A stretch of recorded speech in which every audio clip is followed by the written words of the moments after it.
of the arrest of the Honorable Wycliffe Ambetsa Oparanya. We demand immediate and unconditional dropping of all charges against Honorable Makau and Honorable Oparanya, who has been arrested.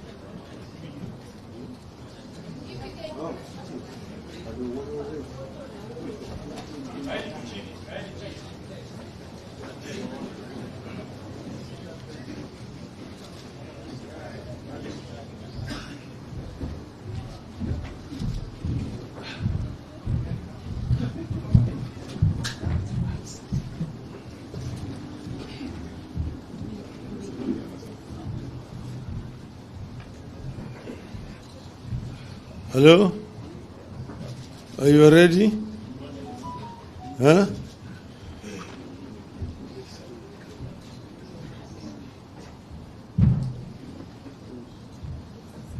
Are you ready now? Okay, gentlemen, I see no lady there. Huh? Oh, she's not yet ready. Are you ready? Okay.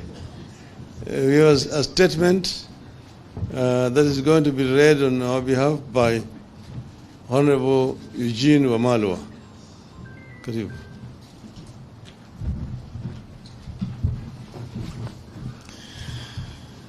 This is the Azimio statement on police brutality. Today, Kenyans woke up to the reality of state-sanctioned execution, injuries, and even theft by police on Kenyans who exercise their constitutional protected rights to protest, to picket, to assemble, and to present petitions. Across the country, families are mourning and preparing to bury their loved ones who are victims of murderous police officers. Many families are in hospitals, nursing loved ones who are injured by police. Tens of people have been hospitalized with gunshot wounds, arrows, and pangas. Some of the victims are very young school boys and girls who are not even involved in the demonstrations. Hundreds of people are also being detained in police cells or have been arraigned in court for participating in a process that is protected by our Constitution. Among those in police custody is our very able Member of Parliament for Mavoko, the Honorable Patrick Makau. And as we speak, we've just learned of the arrest of the Honorable Wycliffe Ambetsa Oparanya. We demand immediate and unconditional dropping of all charges against Honorable Makau and Honorable Oparanya, who has been arrested just this evening, and all those who are arrested for participating in a constitutionally protected action of protesting against punitive policies. We're here today to condemn the senseless brutality and state-sanctioned execution of civilians by police, which is becoming the new normal in Kenya. We are deeply concerned at the repeated instances of police brutality against innocent and law-abiding citizens. Yesterday, this brutality gained a new notoriety. Police not only fired bullets at citizens who are gathering for a rally in Kamkunji, far from the CBD, they also fired tear gas into a primary school right here in Nairobi, exposing to mortal danger our very innocent children who had absolutely no idea or who are not involved in any way in these demonstrations. The brutality is not ad hoc. It is coordinated. It is even ethnicized. A special ethnic-based killer squad has been formed within the larger police service to brutalize and carry out summary execution of citizens in the name of protecting what they have been made to believe is their regime. This squad is taking instructions from an equally ethnic-based command structure that operates outside the official channels of the police service. As if this is not enough, a killer squad that is not part of the police service is being activated to operate as part of the police to brutalize Kenyans. This squad was in its true element yesterday. They were firing at protesters from unmarked vehicles that we know belong to the police in places like Mlolongo and Kitengela. There were murders, injuries, arrests in as diverse places, including Machakos, Kisumu, Kisii, Busia, Wote, Emali, Meru, and Kilifi, among others. We're in the process of compiling complete data from across the nation on the victims of this operation, and we'll share the same with the country in due course. These acts of brutality are running side by side with politically supported acts of ethnic profiling in parts of the country where ethnic-based militias are being formed and facilitated to attack other communities with crude weapons with the support of the state. It is happening right now in parts of Nyanza, along the Kisii-Kericho and Kisumu-Kericho borders. It is happening here in Nairobi too. Someone is working on a script of ethnic profiling, antagonism, and murder, much similar to what happened here in 1991, 1992, 1997, in the infamous tribal clashes, and also in the 2007-2008 period. The world has known of the butcher of Cambodia. This was before other butchers. Today, it will appear there is a butcher of Kenya in the making. We call on Kenyans to refuse to be intimidated in their own country. We urge Kenyans to be firm and to resist this deliberate effort to turn the National Police Service into a killer squad for hire by politicians and the regime suffering acutely from legitimacy deficit. We are going beyond merely condemning this emerging pattern. We have instructed our lawyers to prepare and institute local proceedings against police officers who have gone against their duty of protecting life and property of Kenyans and instead have become a threat to the very citizens they're supposed to protect. In this regard, we are appealing to all Kenyans who have photographic or video evidence of police brutalizing citizens to share the same with us to aid the case that our legal team is working on.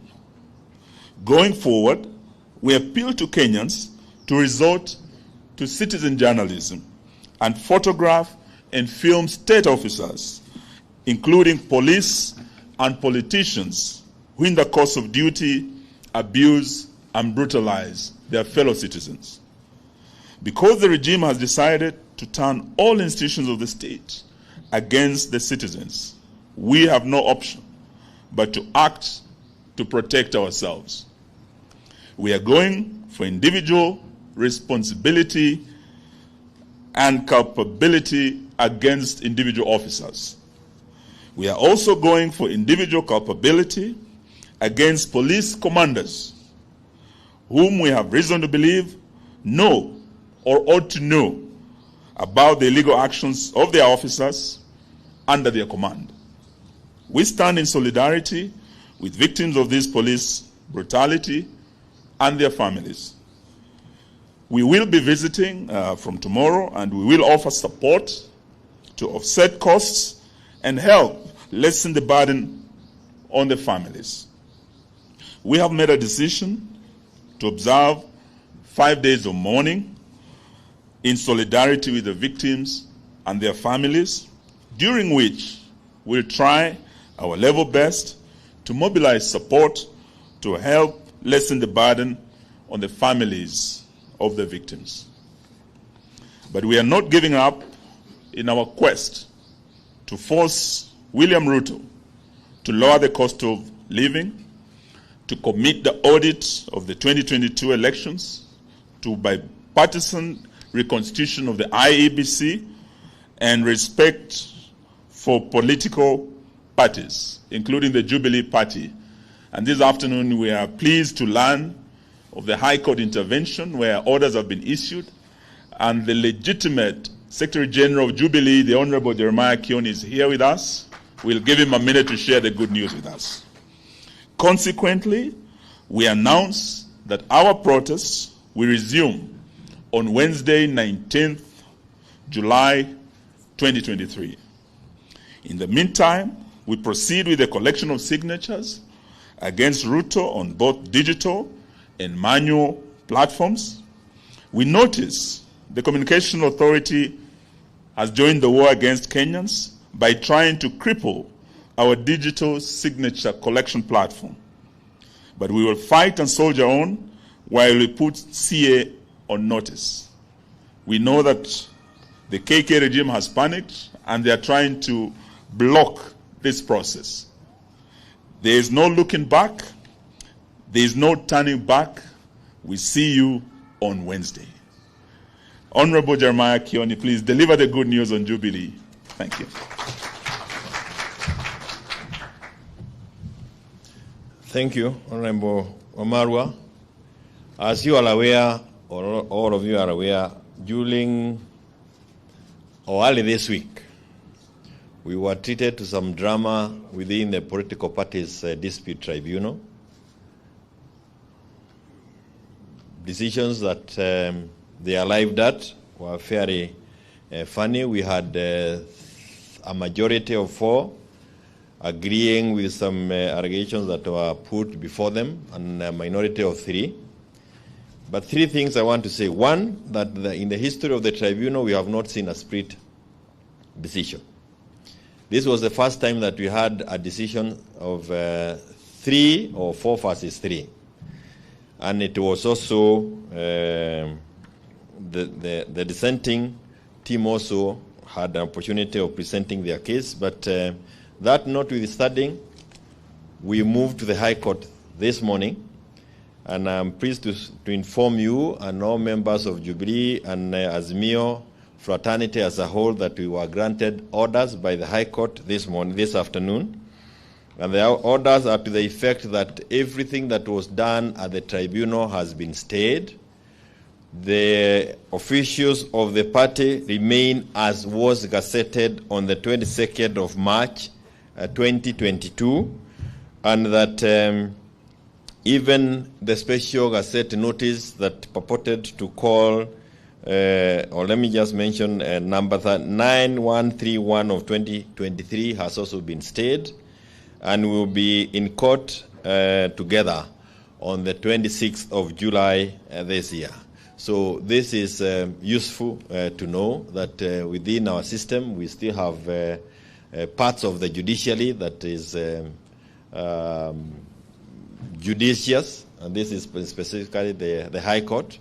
They are judicious and they are able to listen to issues. We will give you the copies of the orders so that you can actually see well-written and well-reasoned decisions that come from some of the courts that we have. We want to thank the High Court judges, and we also want to thank members of Jubilee who have remained faithful. Musije mkadanganywa, watu watariangarega hapa na kuringariga na kusema mambo mengi, lakini tunajua kwamba mwisho ukweli utapatikana na kwamba Jubilee will be part and parcel of Azimio. And we want to thank our Azimio leader, party leader, Raila Azimio, and the principals, because they have remained truthful and supportive of us as Jubilee, even during those very trying times. Multi-party is under attack. As the Ruto regime keeps killing people, innocent people during peaceful demonstrations, they are also very keen on killing political parties that remain the voice of the voiceless. I thank you.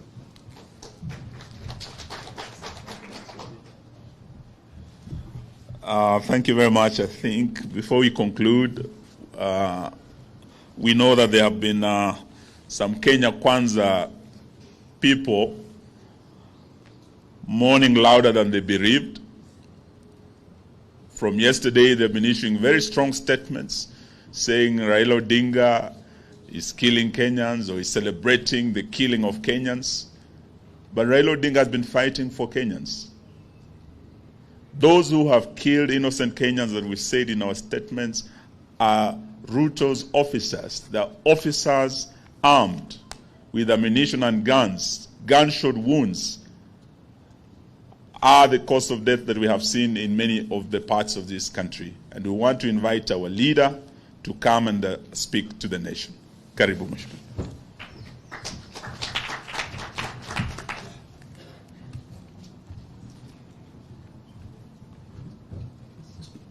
Kwanza nataka kuchukua fursa hii kutoa shukrani sana kwa Wakenya kwa yale ambayo walifanya jana.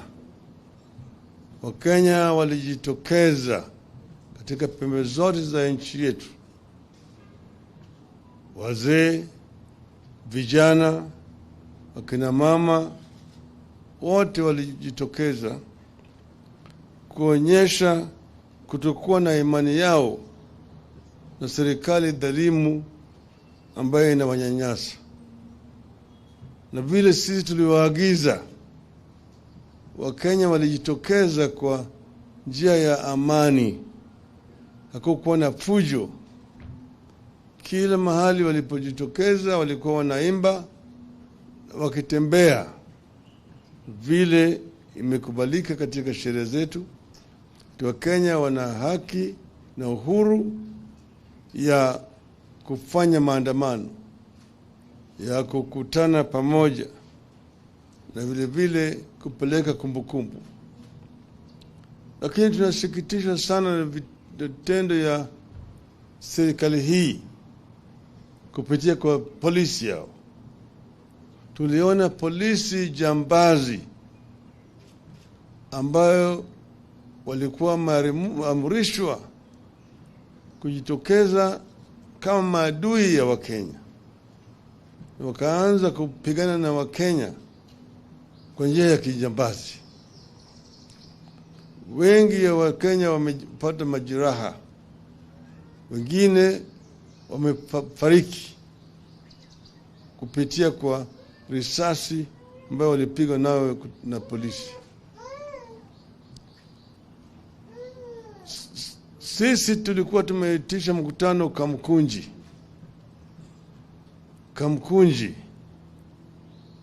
Pale Kamkunji, kuanja Kamkunji hakuna biashara yoyote. Kwa hivyo hakuna mtu ambaye aliharibu bidhaa au biashara ya mtu yoyote. Lakini tuliona kwa runinga askari polisi wakipiga risasi kwa umati ambayo ilikuwa mikutana pale Kamkunji. Wanasema ati wanaazimio wanaharibu biashara ya watu. Kule Kamkunji biashara ya nani ambayo ilikuwa inaharibika huko? Kukuta askari ya polisi akipiga risasi kwa umati ambayo imekusanyika kule kwa njia ya amani. Hiyo shabaha yao ilikuwa kuleta majeraha au kuwa Wakenya kiholela.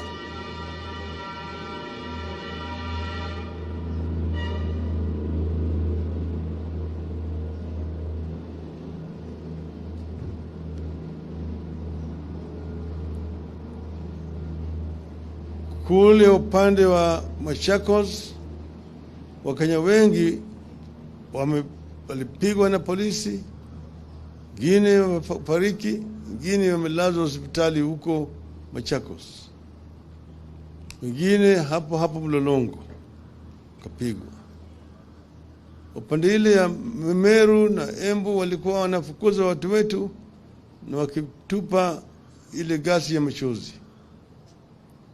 Upande ya Busia, Mheshimiwa Oparanya alipigwa na mawe na majambazi wengine ambao walikuwa wamekodishwa na serikali. Kule upande wa Sondu, wale vijana majangili ambao walikuwa wamepewa wako na mishale na mikuki, wamesababisha majeraha mengi zaidi kwa watu. Wapiga watu na mishale, hata kuna watu 2 ambao wamekufa huku upande wa Sondu, na watu karibu 18 wako kwenye melazwa kwenye hospitali, majeraha kupitia mishale huko.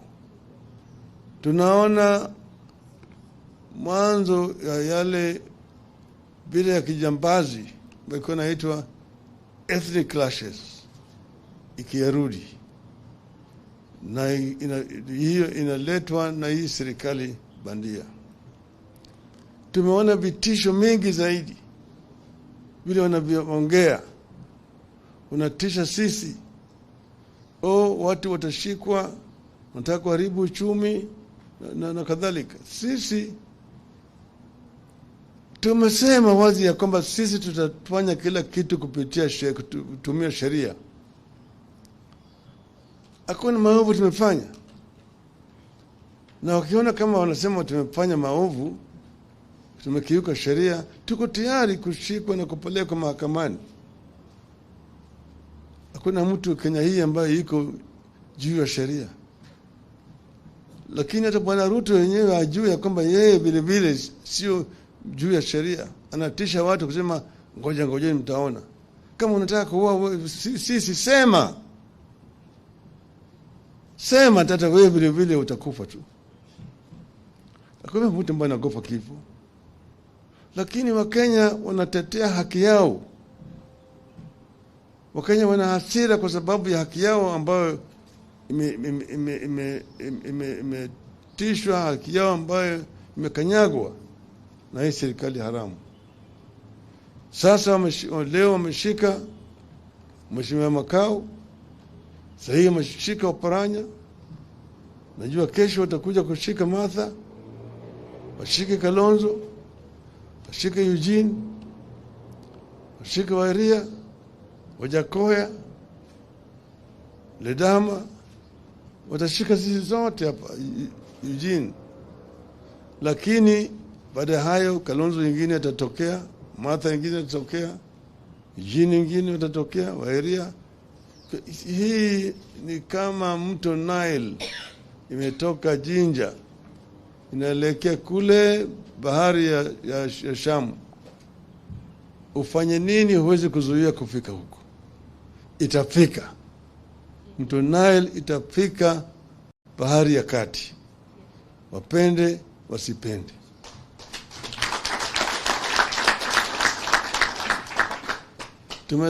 Tumetangaza siku 5 ya maombolezi kwa wale watu wetu ambao wamekufa na wale ambao wamepata majeraha.